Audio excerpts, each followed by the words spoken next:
Hello, good morning. Welcome to a very special edition of the Shankly Gates podcast at a completely different than normal hour for us. But we were just saying it's quite nice to do it of a daytime, if you like.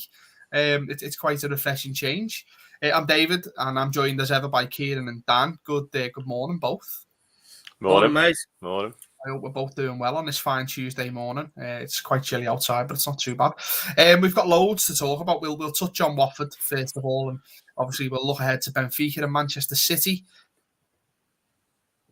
The programme, if you like, there's a lot going on with Manchester City and us this coming 2 weeks. It's huge in terms of the title and the Champions League and the FA Cup and everything rolled into one. But first of all, I just wanted to give a little mention to the women's side who won the championship at the weekend. They're back in the WSL. I wanted to get your thoughts on it, gents, if you had anything to add about it. Obviously, it's a fantastic result for Matt Beard's side to get back into the WSL.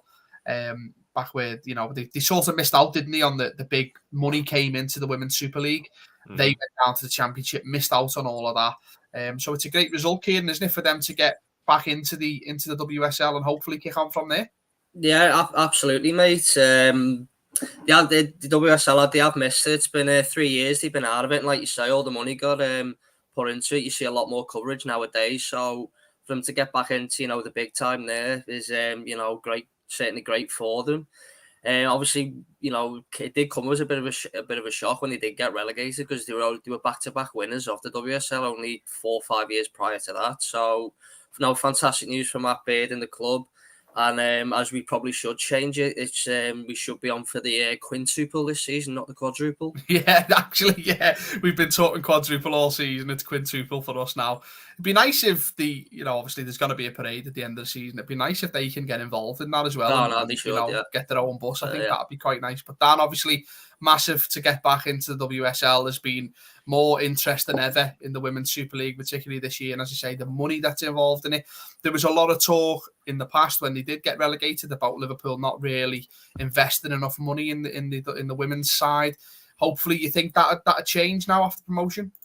Yeah, you think so. And obviously, Klopp kind of alluded to that yesterday, didn't he? I think he said that previously the club hadn't really invested properly in the women's side of things. I think they were training essentially on a park somewhere, weren't they, for a while, whilst the first team got Kirby built and all that. So, yeah, hopefully this is obviously a good step for the women's side. I think as a club, we like to see the youth teams doing well, the women's teams doing well. I've been to watch them a couple of times up at Prenton Park, and even when I watched them away with work like previously. So I sort of a vested interest quite a long time. So, yeah, it's great news. And what it is more than anything is a football club of this size needs that prestige throughout. And as the women's game's getting bigger and bigger, like you say, at the minute when you hear people talk about it, it's always like City, Chelsea, United have got a decent women's side now, and Arsenal. And we're kind of not in that conversation. So to get the women's side back into the top flight and hopefully kick on from there can only be a good thing.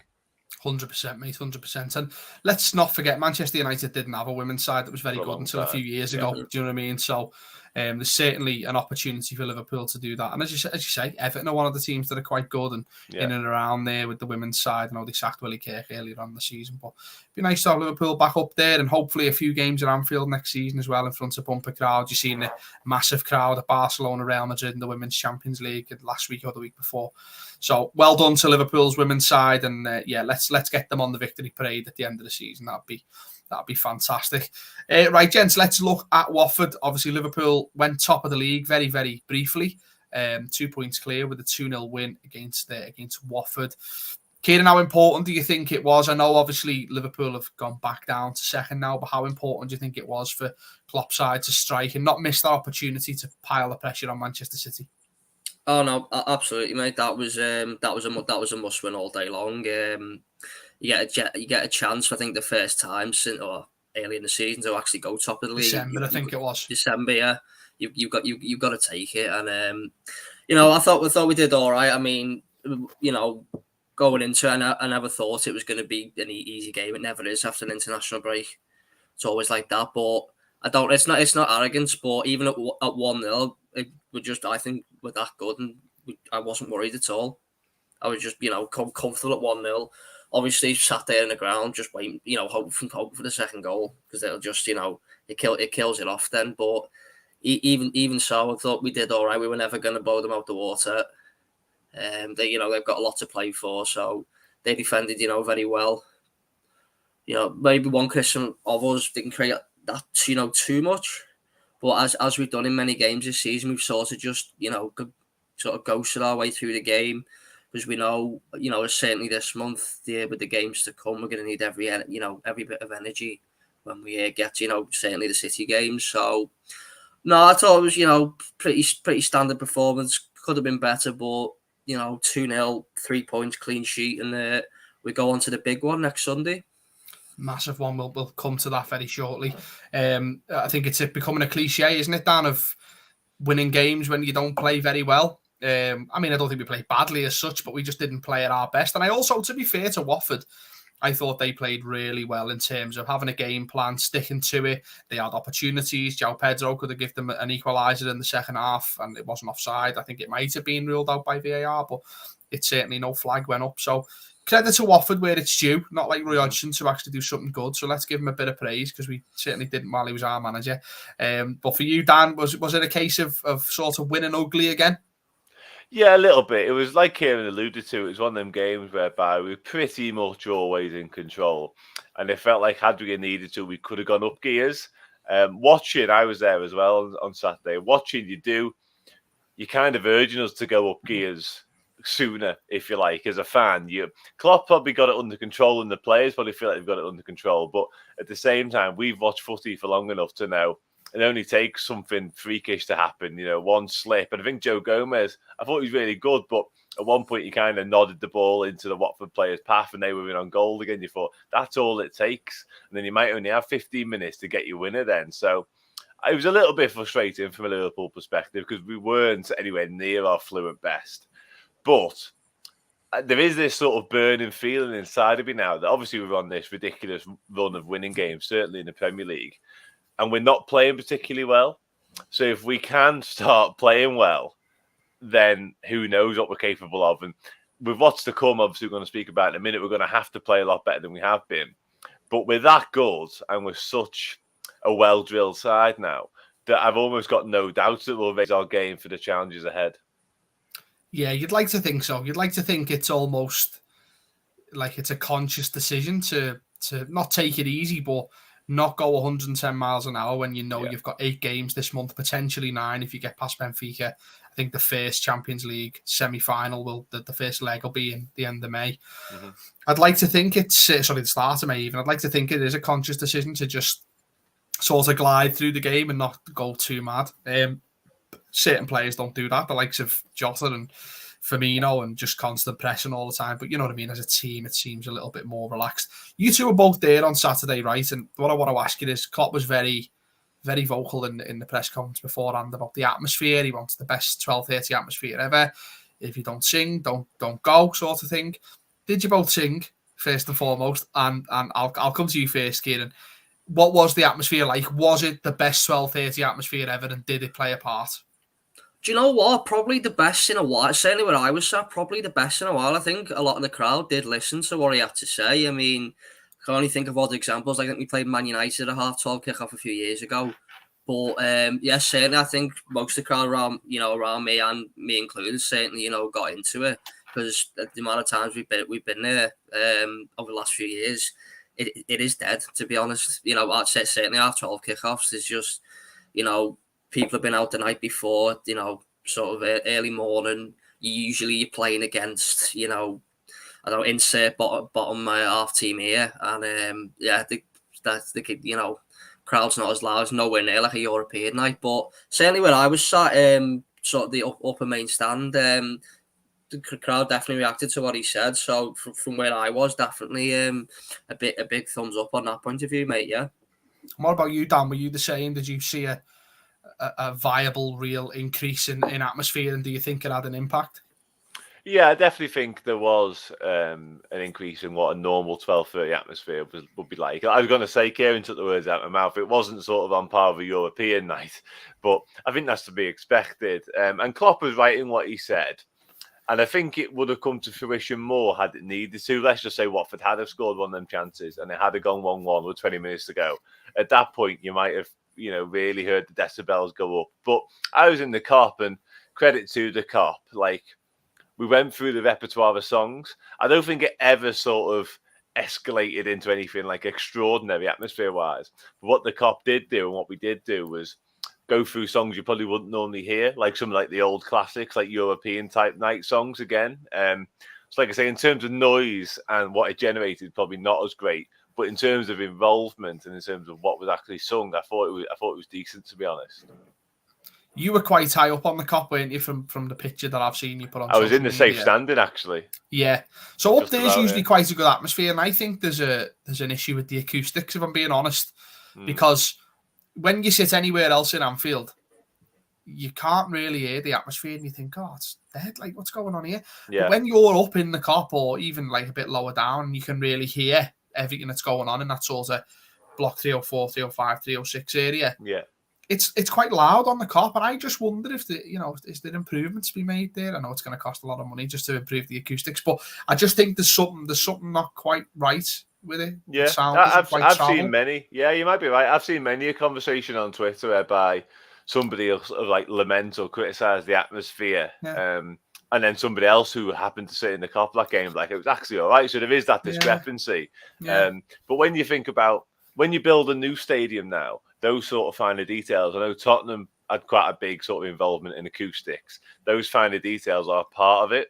And obviously with Anfield being quite an old stadium, I imagine technology wasn't quite as good back then, So maybe there is something the club, maybe even, because obviously the corners of the Kop, are going into too finer details, are open, aren't they? They're exposed, like where the stewards all sort of gather in them two corners.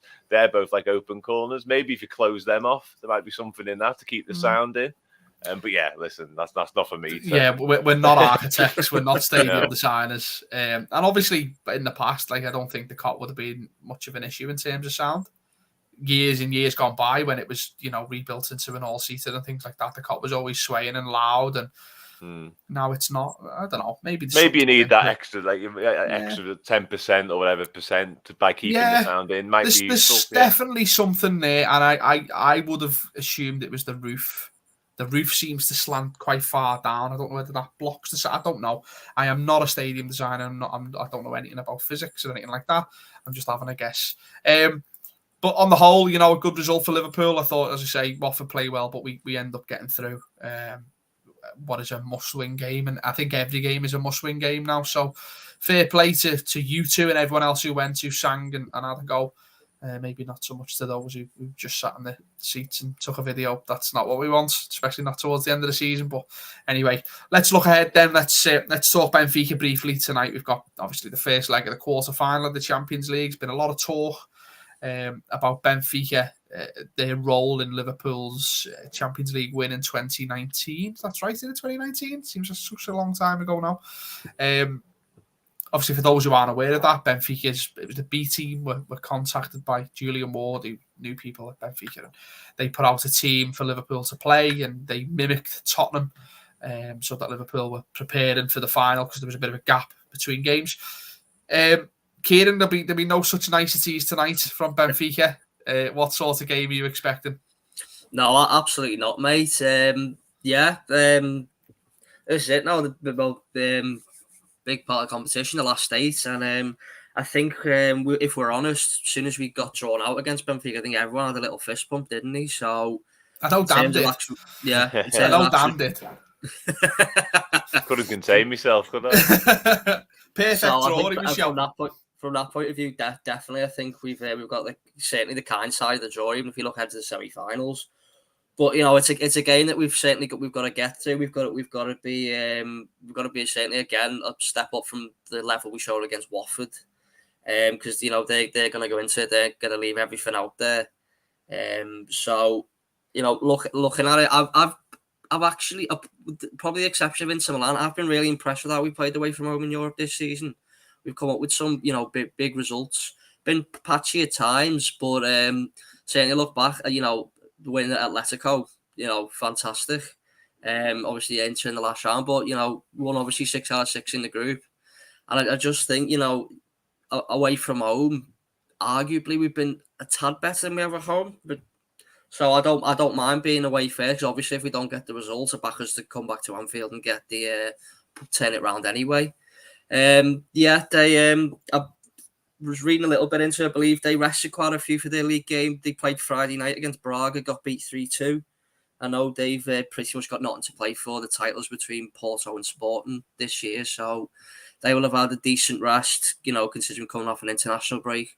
So they'll be ready. It'll be a hostile atmosphere. I remember watching the last group game against Barcelona. It was to see who was going to go through. I think match day 5 it was, and they were certainly right up for it then. So we've got to go. We've got to up a level. We've got to. I think we'll have to stay in the game at times. Like any game, but just with how we score goals and the amount we get, and the important times we get them, and how we're playing at the minute, I do fancy us tonight to do. Yeah, I think I do. I do fancy us as well, and we were joking there. Dan was delighted and perfect draw, but we are actually, out of all the teams you could have got, Benfica would be the one on paper that you go, well, yeah, that'll do all sorts of thing. And Liverpool are better than Benfica. It just obviously depends whether they apply themselves, which we've got no doubts about. Liverpool are going to go out and fight for the win. That. Dan, Kieran mentions there about away form this season in Champions League and Liverpool looking a lot better on the road. We're reading the stats just before we come on that Liverpool have lost each of the last 3 away trips to Benfica. It's a long time ago. We can't read too much into it. We've also had some joy in Porto, which isn't too far from Lisbon in recent years. Plenty of joy in Portugal. Do you think any of that has an impact in terms of like where it is and travelling to Portugal? I know Klopp was talking a little bit about he was in Lisbon and do you think maybe they might even go to somewhere that he might like, a little coffee shop that he was at and have a little bit of a reminisce for Jürgen? Well, yeah, they like a walk around town before the game, don't they, generally. So maybe that Klopp might be able to show him some of his favourite haunts. But yeah, in terms of obviously the past record doesn't. The only thing that's sort of interesting about the previous records, I think we've played Benfica en route to 2 of our 6 European titles. I think I'm right in saying so. That's a little sort of thing. But in terms of getting beat by Benfica away, like I say, they're so long ago. And obviously we managed to turn it round in 2010. So hopefully we're not required to do that again this time. But what I will say is the record against Porto in recent years does stand us in good stead because generally speaking, including this season, Porto domestically are a better side than Benfica. So if you're a Liverpool fan, obviously like we are, we're looking at that league table going, oh, Porto are flying in their league, top of the league. We've dismantled them time and time again. So that gives us a little sort of leg up. And not only that, if you're, Benfica inclined, or even if you're sort of a Benfica player, you're looking at what Liverpool have done to Porto, who were leading your league quite comfortably over the last few years. And you're thinking, dear me. Like, obviously, every time Benfica play Porto, you'd imagine a really closely fought contest. And looking at the table, you'd imagine Porto edge them. So psychologically, they'll be thinking, God, we can't get past Porto. But Liverpool absolutely wallop them every time they play. So psychologically, going into this game, there were sort of plus points, certainly from a fan perspective. But you can't sort of underestimate the fact that the players and maybe even the staff and maybe even Klopp, as much as they'll be tuned in, and like I said earlier, this is the time now this season, there must be a little part of them going, yeah, I mean, we have a very good record against the Portuguese champions, let alone the side who are currently 3rd in that league. Yeah, definitely. I mean, again, we're not trying to sort of instill complacency within them. Not at all. But you are absolutely spot on in the sense that they'll say to themselves, well, if we can beat Porto, I've just looking there, they've played Porto 8 times, beat them 6 times, twice. And how far ahead of Porto in the league? They're a good distance of points, aren't they? I'm not sure. Double figures. So, yeah. I mean, there you go. But then, I mean, we've been a cup team in the past, and we finished 5th one year and won the Champions League, and so it's not complacency. I think it's just more so an acceptance that if we are at our best, there's just no way Benfica can beat us. And look at what Man City, who we're sort of going neck and neck with in the Premier League at the minute, look what they did to Lisbon, who are 2nd above Benfica as well. You know what I mean? I mean, like I say, we can't be complacent. And I've got absolutely zero doubt that this football team tonight will go at it 110% because at this stage of the season now, we probably weren't quite at it against Watford. But now we're Champions League quarter-final stage. There's no room for that. But if you really break it down in terms of what we're about to face, everything points in our favour, would you say? Everything. absolutely everything points in our favour for me. As I say, it just, we talk about they've lost 3 times in Benfica, but it's almost too long ago to really dig anything out from. I think Benitez was in charge last time we lost there. It was Europa League last time we lost there. So I don't think that plays in too much for them. I'm looking as well there that they've only won 1 of the last 6 home games against English sides. And that was against Newcastle in the Europa League in 2013, which, to be honest, it's mad to think Newcastle in the Europa League at any stage. Like, they're just woeful, aren't they? But so I mean, if that's the only time they're going to beat an English team in the past, God knows how many years, we should be absolutely fine. Kieran, give us a score prediction tonight. I think we play on a better level to the Watford game. I think it'll be a tight, cagey first leg. But I do expect us to get. I think it'll only be a 1-goal game for this. So I'm going to go 1-0 Liverpool. Okay, Dan. At risk of sounding too confident after everything I've just said, I think we could put this to bed tonight, though. I do. I think we can put this to bed. And I think it'd actually be, with what's to come, I think it'd be really important if we can do so. Because it might allow us, like we've done quite a lot at Anfield in Europe this season, we've almost been afforded the opportunity to play at that 70-80% and maybe even rotate a little bit. Having looked into Benfica a fair amount, good side, obviously, but they've got Jan Vertonghen and Nicolas Otamendi playing centre-half. I mean, good, decent players in the day. I mean, Otamendi got a lot of criticism at City, but they're both well into the 30s now. And I just think we can hurt them badly. So for me, we put this to bed tonight. I'm going to say 3-0, but my head is screaming 4. I'm going to say 3-0. Can you imagine that sight of Luis Diaz running it for Vertonghen and Otamendi? Not to mention he's probably done it time and time again this season already. So, exactly. Because I know with me, anytime yellow cards going anyway with Otamendi. Yeah, definitely. Look, I've always said Fabinho and Thiago, you're meant for any time yellow cards. You'll make money on them. Thiago's toned it down, hasn't he? He had one on Saturday, didn't he, early on, and then he sort of laughed it off. You're like, all right, chill out, mate. Now, Dan, I think you're spot on, Kieran, as well. I think not only is it important for Liverpool to get a good result here against Benfica in terms of being able to rotate, I think it's very important that they put in a good performance and let's say 3-4, 5-0 and get themselves out of this sort of, not a slump, but this playing at 60, 70, 80% when you're coming up against Manchester City. If we can kick into gear tonight and then be ready for Sunday, you don't want to be going into that game on Sunday having not played at 100%, having not been at your best, because if you go into that in that sort of funk, if you like. Yeah, I agree. City will just absolutely demolish us. So we've got, and you know what, to be fair, City haven't been playing that well either, and we will come to that. They've been winning like us, but not as, high flying as they can be. So I think it's very important that we go out there, we play really well.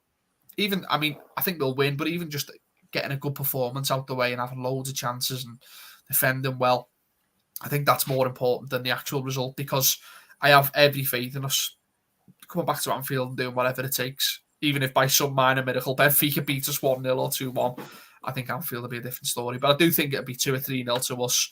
I don't see them getting a goal. And as I say, I just think it's very important to get a good result and a good performance in. So let's look ahead to that City game now then, because, this is just what a defining week of football we've got ahead. You've got Manchester City on Sunday. You've got the second leg against Benfica in midweek. You've then got Manchester City in the semi-final of the FA Cup on Saturday. Kieran, you're potentially looking at getting to next Saturday and being still in the shout of a quadruple, or you're finishing with the Carabao Cup and that's it. How big? That's how it is, though, isn't it? You could potentially end up. It's going to be, obviously you could still be in the FA Cup or whatever, but they're the extremes of either side. So how important is this game against City? Do the winners of Sunday's game win the title? It's a difficult one to answer, because you could definitely argue it is a title, a title decided, but then you look at it, there's still 7 games to go after it. And we've still got some very tricky games to go to play as well. Sure, City do towards the end as well. So I don't think it's the be all and end all. So I'd probably say no, because other teams can take points off us, and teams can take points off City. So I do think it, but in terms of momentum, though, I think it's absolutely massive. Obviously, quite clearly the two sides going after the title. The fact that it's City, does that make a difference? Probably. Maybe just if it was at Anfield, I'd properly fancy us. At City, it's a different story. So you've got to be confident as always. But in terms of how we go there, I've just got something in the back of my mind. I've remembered the 1-1 last season behind closed doors when we played the front four up front. Don't know whether he would go down that route again, because for the first half an hour when we played it, they did not have a clue. They couldn't cope with us at all. So I've got that in the back of my mind, whether he could, go down that route again, or if he just reverts back to the sort of the norm, if you like, of the three midfielders and then a front three. But in terms of the bigger picture, I don't think it's defining for the title race, Dave. But in terms of momentum for not just the league, but for other competitions, I do think it's absolutely massive. It is. It's huge. It's absolutely huge. And my thing is, like, we've almost become accustomed now to Liverpool and City basically winning 70 to 80% of their games in a league season. The year that they pipped us by a point, I think, we were expecting twists and turns after January, was it, when City beat us, and I think maybe we drew a game and they might have drew a game or something like that, and there was no leeway. So my thing is, like, after this game, let's have a look at City's fixtures after they play us in the league. They've got Wolves. So they've got us in the league, and then they've got Champions League and FA Cup. But they've got Wolves away. They've got Brighton at home. They've got Watford at home. They've got Leeds away. They've got Newcastle at home. They've got West Ham away, and they've got Villa at home. They're going to win every single one of them games. There's no way. Dave, do you remember us coming back from Arsenal? I was telling you about, if you look at the games City have dropped points in this season, it's remarkable. Tottenham at home, Tottenham away, both got beat. Palace at home, Palace away, both dropped points. Southampton at home, Southampton away, both dropped points. And the only other game they've dropped points in the league this season is Liverpool away. So it seems if they've got 4 bogey teams and they win every other game. Yeah. So by that, I'd have to back you up in what you say there. Yeah. Honest to God, literally. Yeah. And obviously, if we win this game, that I think we win the league, because I know we've got a few, tougher games. Like, not really. We've got United at home, which isn't as big as it used to be, because United aren't that good anymore. And if we get in our own heads, then obviously that's an issue. We've got Everton, which again, if it's like Watford and Watford came, it's an easy win because it's Everton. It's a bit like, it's Everton, it's a derby. But I honestly think City go on and win every game from here on out. And I know there's a narrative of, like, Steven Gerrard on the last day and all that. And I get that, but I just don't see it. Because Villa have got nothing to play for, apart from maybe the players wanting to stay in Gerrard's plans. So the only sort of tough one is, like, maybe West Ham away, if West Ham are still chasing the top 4. I know we've been there and been beat this season. But if they're out of the top 4 by then and out of the Europa League, knocked them out the League Cup as well. Well, they knocked them out of the League Cup, so City owed them one as well. So it's like, thanks, by the way, West Ham, because that probably meant that we ended up winning it for once. But Dan, I mean, for you, I'll ask you the same question. Do the winners of this tie end up winning the league? No, not for me. I still think there are twists and turns in this season, to be honest with you. I think the winners of this tie, obviously, if you do that old expression, you've got one hand on the title. I think whoever wins this on Sunday has one hand on it. Primarily because of the sort of the motivation and the encouragement that will give the winners. And not only that, but sort of the kick in the teeth it would be for whoever gets beat. That'll probably be the biggest factor. And I think that actually applies to City more than us. I think if we do win, that'll be a real... Because City have already... probably looking over their shoulders and wondering, how has it gone from 14 to 1 point? If we then manage to overtake them on Sunday by beating them, they'll be in a mess, quite frankly, sort of psychologically. So we could essentially derail their whole season in one swoop on Sunday, which would be really nice.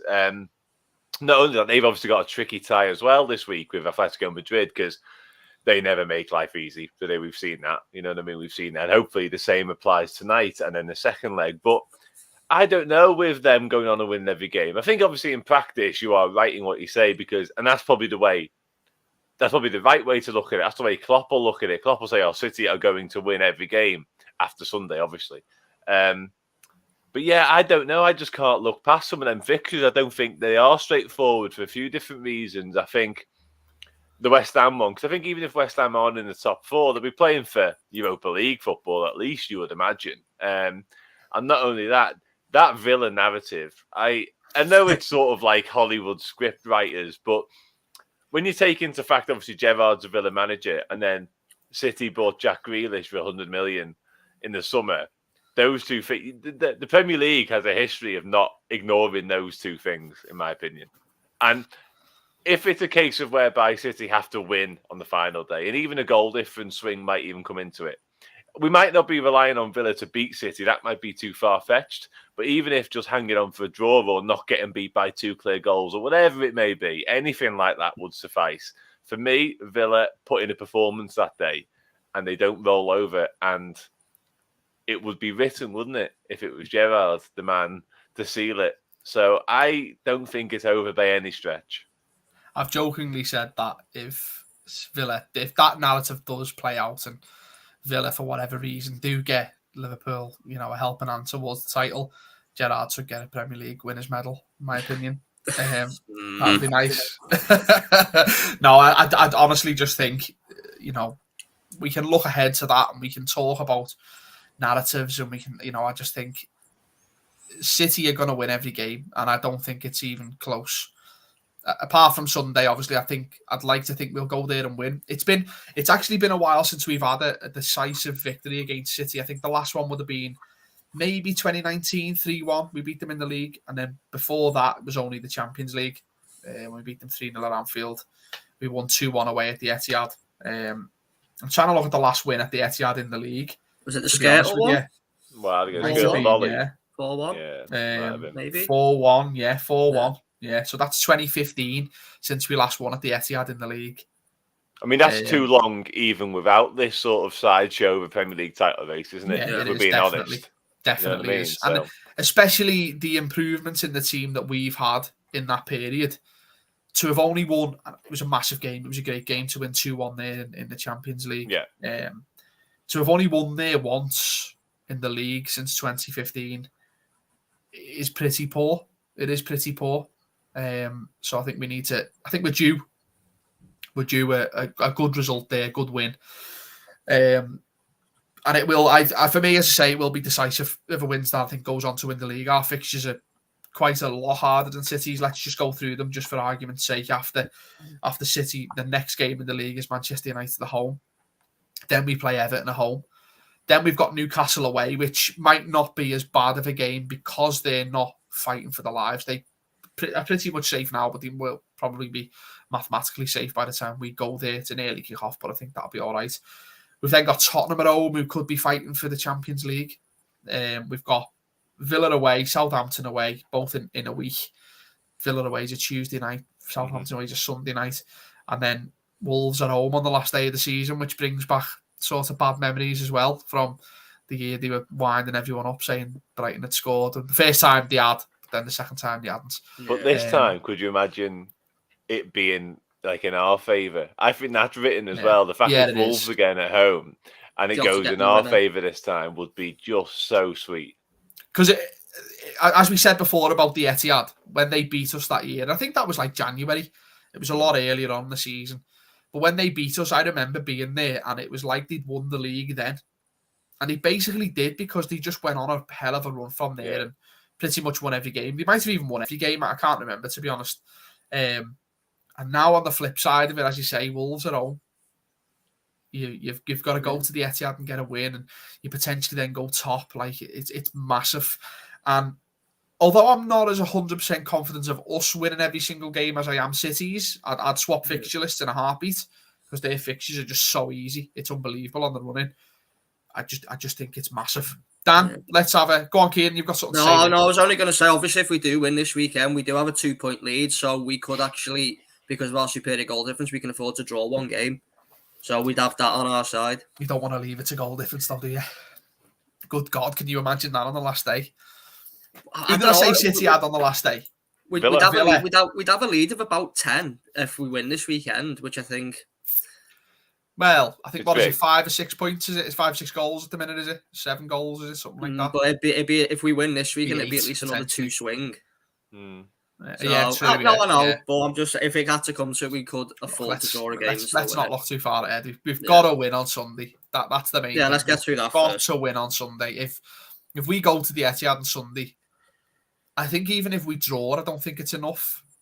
I think if City draw, that they still advance City. I think they've done it if they get a point. And I wonder whether that plays an impact as well.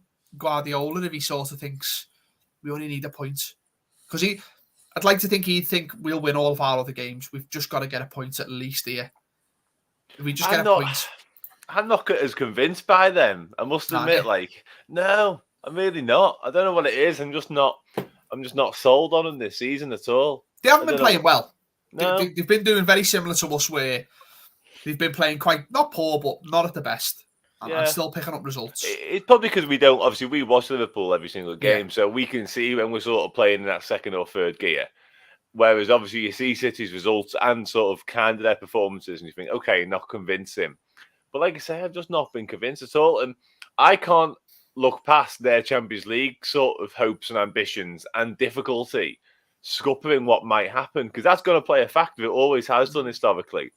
Who you end up playing. Because if we can put this tie to bed tonight, that's why I think it's really important. That gives us such a leg up for the next couple of weeks. Whereas if they end up in a bit of a scrap with Atletico over the next 2 legs, then that will have an impact at some point. Yeah, I was listening to the Manchester City podcast that we've got on Manchester TV, and they were saying that they very, very eerily similar to us. Of we haven't been playing well, we're still picking up points. And it's little things like that just makes me think, are they? But it's Man City. Both of us have just gone on these ridiculous runs in recent years where you just run through the league and it's over. And I don't think you can account for they're going to drop points here, they're going to drop points there. I think after Sunday, I see both of us going on and winning every game. We maybe might draw 1 or 2. Tottenham at home, I'm looking at maybe United if they decide they want to have a go. But other than that, every other game, I think we both win. So it's just all about getting a win on Sunday for me, which is, I dread to think about it. I do, because it's as much as you're excited for it, it's oh my God, this is it. This is the big one. Dan, let's have a score prediction, mate. Yeah, 3-1 Liverpool. Confidence. Yeah, purely because I've said it for a few weeks now. We've all alluded to it. We're not playing particularly well, but I just think at some point it's going to click into gear, and there's no better time than this week, essentially. And I think if it does click into gear, we have too much for them. And I also, listen, Guardiola is sort of the world's worst person for saying people are unavailable and then magically they're playing. But if Diaz is missing, like he's alluded to, that's huge for them. I don't think he's anywhere near Van Dijk level, but that is huge for them because the people to come in, Laporte, Stones, Nathan Ake, we'll take them all day. It says a lot when they're sort of bigging up John Stones as their next best centre half. Yeah, it's fine by me. He's all right.